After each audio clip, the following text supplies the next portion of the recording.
Okay, you go a little bit here higher because we're about to start. Welcome everybody to this set of interviews, podcasts, and multi-purpose content that we are generating here at Eurostar 2025. Today I have another special guest, an amiga, muy buena amiga, that if you're tuning, Almudena, thank you. Another amiga in common introduced us and said like, yeah, you should interview Paula. So because of her, we have here with us our amiga Paula Bassagañas. Bassagañas, yes. Yeah, I rocked it. Even for Spanish speakers, Yeah, it was a little bit challenging. Yes, it's a strange surname. Indeed. Welcome, Paula. How are you? Good. Super excited to get to know you better because Almu always speaks about you, so it's like That I already Almudena. know you, but I hope mostly good things. yes. Sometimes, Usually, no, yes, she in always. general. She's really cool. Paula, welcome and thank you very much for coming, and thank you, Almudena, for the introduction. And to start off this interview, would you mind sharing with the people that do not know you, do not know what you do? Who are you? What do you do? What makes you special? Why are you here? Okay. So I am IT architect of a testing platform team at Boehringer Ingelheim.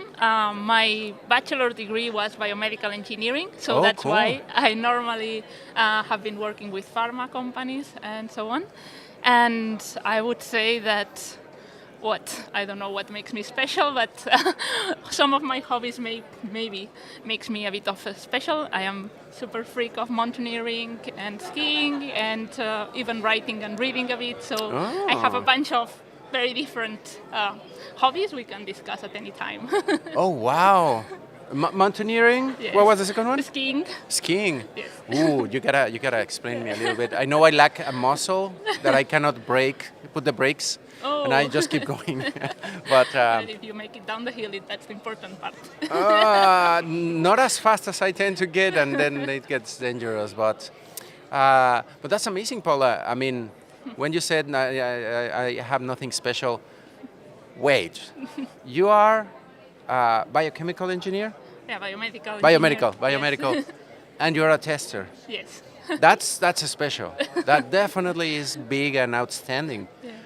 How did this happen? How did you end up like from biomedical engineering on the QA realm? That's kind of funny story, I would say. It was the summer of my second year of career, and I was with a friend looking for a job to get to London to work there, and we wanted to go abroad and, I don't know, find something where we can work abroad. And I had no money back then. And so I started applying to many places, from working to McDonald's or Panini or whatever place was fine. But I ended up applying also to Roche Diagnostics, another big pharma company. And the next day they called me to do an interview, and I passed the interviews and I joined Roche as a trainee on my second to third year of the degree, and I started there doing some manual testing and so on. I learned a lot there. I have really, really good memories and really, really good friends from there. So cool. From there I started switching my career a bit, so all my optional credits, I got them from the software development degree. So I started studying more like databases, object-oriented programming, and so on and so forth. And I ended up being a biomedical engineer, but with a specialization, let's say, in software development. Wow, that's a very interesting jump. Give me just a second. I just noticed you have the mic a bit too high. Okay. Yeah, I don't want it hitting your face. How was for you this jump? Because software development as well. What do you think? How was your experience on those days? Well, I think there has been two major points where I started doing development. First point was at Roche, switching from manual to test automation. I had a lot of colleagues who helped me there to do that jump. I think that's super important, the community you build around us. I was having an attendee now coming to me and telling me, like, how did you make it, like, across your career path? I was telling, surround you by the best people around you in your companies. I think that's the way forward. And when I switched from Roche to SCRM, the Lidl Plus company, the ones that you may have Hello, on your Almudena. mobile. Hello, Almudena. Yes. There I had also a couple of mentors that saw some potential on me and told me like, oh, by the way, would you mind not doing only test automation but also backend development? And there I learned also a lot. It was a huge hub of people who are great professionals and where you can really learn a lot. There is an application having lots of customers. You really understand why you need performance there. Yeah. Please. Super important, if you ask me. And from that point onwards, it was like all already into the technical path, not anymore like on the technical software development path, let's say, not only on the biomedical business, let's say. Yeah. This is quite impressive to me because you not only did a jump from my biomedical, but to the QA realm and at the same time to the development realm, and then performance and all the other elements that I'm sure if you were around the CRM, you got exposure to lots of things. Yes. And that makes you really special. When you were like wondering, I don't know why. No, I can tell you, that really gives you lots of advantage because many people in the QA environment are not as skilled in development, and vice versa, right? Yeah. You have three. Yeah. It's like remember the Pokemons that have only one, the water skill, the fire. Yeah. You have multiple skills, Yeah. and that's really cool. I think my main always motivation is learning a lot of things, and I am a person who is more much like on the horizontal learning path than in the deep dive one single thing into the depths and details. And that's good for some parts, not so good for others. That gives you some strengths and some weaknesses, but I also love like the DevOps world and the architecture world and this kind of things. It's kind of amazing to know how everything works, and that's also biomedical engineering. It's about that. It's about knowing biomedical, but also the engineering part, and these kind of mixers are the things that I find super interesting. You're bringing my curiosity because something cool, I can tell by hearing you talk, you're a curious person. You like to keep, you already said, keep learning, expanding your horizons. And I feel as well that I am also a little bit uneasy, jumping all over the place. Biomedical is something really cool that when you mentioned, I'm like, I know very little about that field, and I should ask Paula to give me some information where I can get better trained. But so, biomedical engineer, tester, developer, and you're here at a conference. Yes. You're also a speaker, or I think we saw each other in Automation Star, right? Exactly. So you're also a conference speaker. Can you share a little bit about your experience in conferences? Yes, so this is my second conference where I do a tutorial. Cool. The first one was at Automation Stars. I was giving a tutorial on how to test data platforms. We had huge struggle at my company on deciding how we would test ETLs and how we would make sure the whole process of ingesting data would work. ETLs. Yeah, it's a huge topic. And then this time I have presented Testus Patronus. We are in Edinburgh. So, I mean, it's the place where Harry Potter was written. I am a huge fan of the Harry Potter. It's my generation thingy. And I wonder, like, what would have my teenager version thought if I would have seen how the world would have evolved, and that we don't really need magic to build certain things.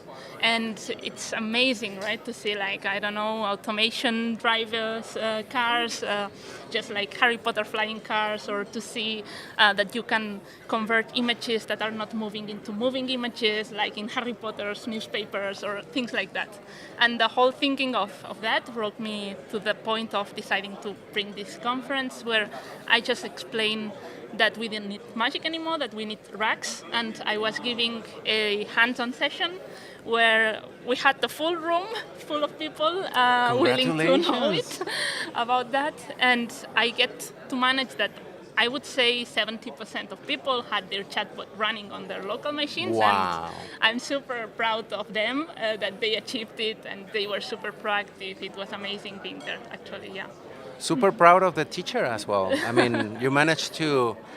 There are so many challenges in what you just described, and it's really cool that, on one hand, that almost everybody ended up being able to pull it off. Yeah. I know it's not easy. No, at all. I half of the times I have been successful. So yes, wow, praise to you. And also on the creative side, that you are thinking, the funniest part when you were saying the testus patronus, or how was it? Testus patronus. Testus patronus. I also had the idea performus patronus, and I was like, yeah, this is. It's the Edinburgh magic. It's our thing. No, and it's something that this creativity, and I'm sure that you were also doing some analogies and some things in your talk. Would you mind getting a little bit into the, what was it? Basically, Trick with the talk? Basically the whole thing is about, I would have loved to live in the magic world, but I couldn't. But still, we're muggles, we have somehow a bit of magic nowadays, like AI, and still like magic, like in Harry Potter happens many times, magic fails. And AI fails also in many ways. For example, it fails when it gives hallucinations. It fails to give updated context to you on a niche information, for example, about your products, because the LLMs wouldn't know the internal documentation you have. And it fails also normally to give you the sources of the information that it's providing. And basically we were doing that analogy, and then we were going back to the Muggles world and then explaining how all of it relates to testing. And that was it about. And after that session, we started the hands-on, of course. I'm starting to feel sad that I missed it, because it sounds pretty awesome. You should be presenting it on other conferences and let me know so that I can see. Yeah, you can. I mean, you can. I think we will be on the Automation Stars program. Are you gonna present that as well? Yes. So oh you my got the second God. Okay, everybody watching. Automation Star is going to be in Amsterdam. Yes. Next in November. November. Also from the friends here that brought you Eurostar. And it's going to be you, me, and Almudena together. That's going to get crazy. Exactly. It's going to be a great adventure. Almudena, if you are tuning in, be ready. You made this happen, and it's going to get interesting. No, but how am I going to sneak into your talk and hear it again? Because the creativity, how do you explain both sides of the AI realm? I think it's pretty impressive. Thumbs up, super good. And what you mentioned a little bit, like you wanted here Edinburgh. It's the place, the kind of birthplace of Harry Potter. Yeah. But what made you think of this being like a good fusion of topics? I don't know. I think it's just the freaky part of me talking out loud sometimes. I'm a huge fan of this kind of sagas like Star Wars or Indiana Jones or Harry Potter or these kind of things. And I love reading fantasy and so on. And it's kind of the first things I thought of when I want to match things are this kind of big sagas that I know everyone is kind of moved by them. And I think that's a great part of our job when we are designing how a tutorial will be, to make everyone engaged and to make everyone feeling the topic or putting the topic on their own armies of, now I am a magician, or now I am, I don't know, an adventurer. I'm a Jedi. Yeah, a Jedi, whatever. A Jedi tester. Yeah, exactly. And I think that makes this kind of connection with the people who is there, and that's important, so that everyone feels the power to do the things. Because I had in my job also to do some kind of trainings and so on. And many times I feel that people, it's like, oh, but I cannot do that. Oh, I'm not technical enough. Oh, I don't have enough knowledge. And you need this kind of, no, you have it. I mean, I don't know, somehow you have to drive this narrative that they can do it. They feel they can. You can, with this type of teaching techniques, because it's a technique, you bring down the wall and make it approachable to people Yes. that may say like, oh, I'm not technical. Don't worry, you don't have Yes. to. We're gonna play with magic wands, and that's what Yes. we're gonna be doing. And Yeah. it's really awesome, and it sounds like you get like a good effect from Yeah. trying this approach, right? Yes, indeed. I had experience also in the university teaching a bit. That there- explains a bit. And my mom is also a teacher, and I want to thank Okay. my mom also publicly. Like thanks, mom, for doing that for me, because I think she was a great inspiration. When I was young, I was going every summer with her to prepare the classes and to tidy up everything.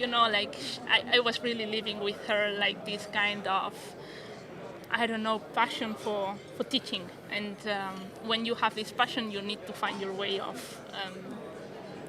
communicating. Yeah. So you had lots of good examples when you were growing up, and that sounds, and yes, we will make sure that your mom gets a link to this and that you said hello. And no, and it's great that she gave you this understanding of how people can Yeah. learn better, and the techniques. That is not just because I've been in places where the technique of teaching is like blah information, blah blah blah blah, and that's Yeah, it. exactly. And ABC. And it's not engaging. It's not like a story that you can get behind, like, oh my god, and wizards with QA and stuff.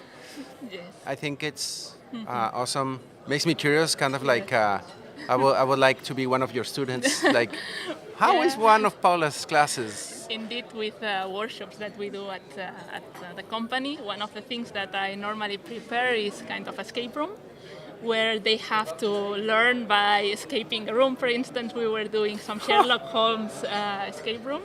Cool. We had two groups of people in two different rooms, and they had a message broker in the middle, and they need to communicate and give clues from one room to the other through a message broker, and they needed to code and learn a bit how to code the event queues and how to communicate between them, and they had physical trials to do at each room and physical tests, but also the coding part on it, and I think that's what spikes curiosity.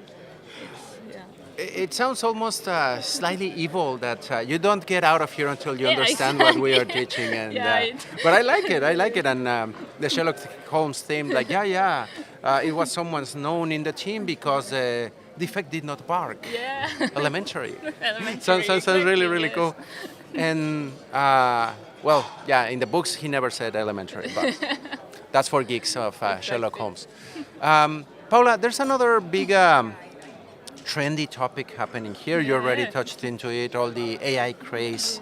What are your thoughts and perspectives on what is happening right now? Oof, that explains it I all. think that's the general. I think on one side it's exciting because everybody's kind of new to that, and everyone is kind of in the discovery phase. And I had a lot of questions on the tutorial like, oh, but did you really implement that on your company? Is it really happening to you? Because for me it's kind of new also. And then it's this, you cannot answer, I think in general, unless you are in a really high-tech company, you cannot answer, yes, this is working perfectly in my company. Yes, we did that, and it's kind of rocket science that it's working 100% of time. It's basically like everyone has some trials running in their company. Everyone is kind of trying to get something that it's robust. And here there are a lot of companies already providing really robust stuff already. But it's this kind of incipient thingy growing that it's super exciting to be inside about. And then I think that on the other side of the excitement, we also have a lot of people like either afraid of what's going to happen with our jobs, or afraid of security issues, or afraid of data leaks, or how we prevent the companies from, or how we prevent that our employees are putting company things on some ChatGPT that may use stored it in somehow. China or somewhere else, Like and what is happening with all this data we are putting there. And there is no like super clear answers to how we handle all of this. And now we have the MCPs and all these kinds of growing and evolving things. And I think what you realize in these kind of conferences is how little you know, the great things that other people is doing on their fields, and you learn a lot from other conferences. And and you realize that you are not so far away from other people, what other people is doing. And I would say one of the key things they were said twice in the keynotes from our stars were like, this is not going to replace humans. And I like it a lot when in the yesterday keynote, she said something like, there's always going to be more work because of LLMs. There's going to be much more things. The productivity is going to increase so much that we will going to have a lot of development super fast done. And all of these developments needs to be tested still. And it's kind of, it gives some hope to these people who is afraid of what's going to happen. Because it's not that we are going to stop our production at some point. It's just that we are going to keep on doing even more things, that it's even more testing that will be helped or assisted by AI, but won't be for sure replaced. For now, I think that's what I get from the talks we had today. Everything that we are seeing around. I always draw the analogy that, in London and probably here in Edinburgh as well, in the past, there were no cars. Yeah. There were horses, and the horses produce a lot of stuff that ended up in the streets.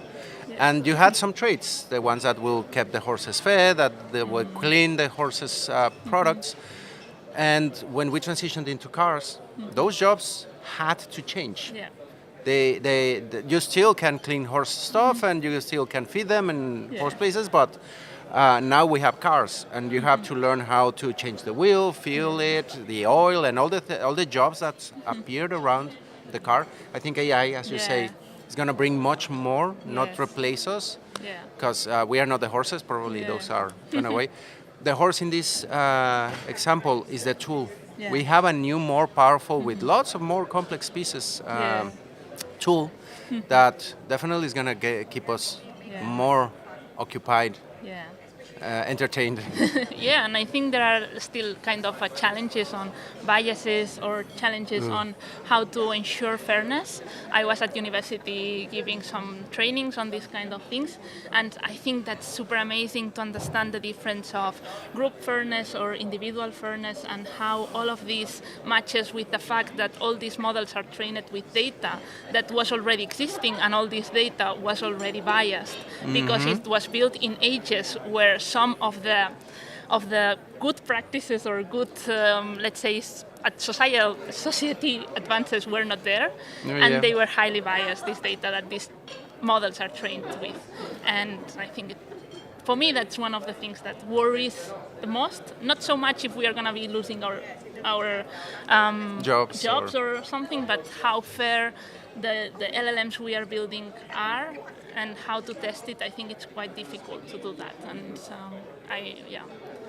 I'm rather interested into that topic also. No. Crazy things are coming. Definitely, it's going to be always these biases. We need to be careful at a human level, and also with the AI, because we are training these AIs with our mind situations, problems, and defects, and they are being inherited. So that's a really, really good point, that we need to be mindful, careful, and vigilant, because it's gonna bite us back there eventually.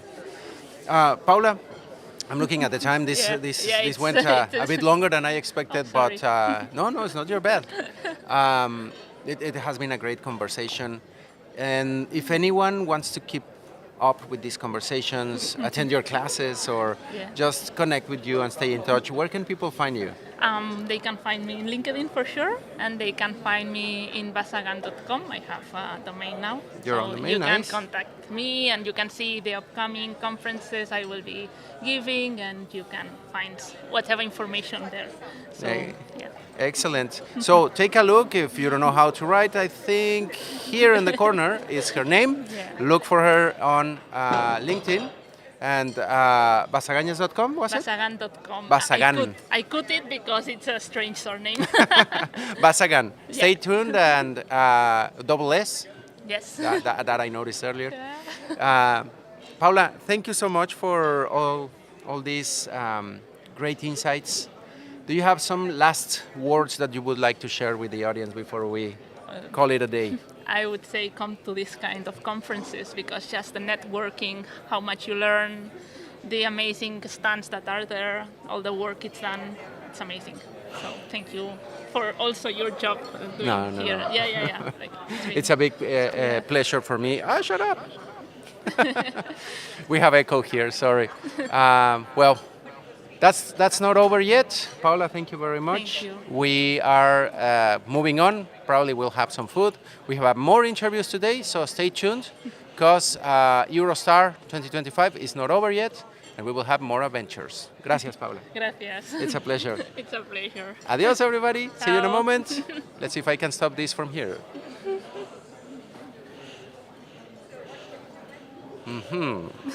Not yet. Okay, now I found it. Adios. Bye bye.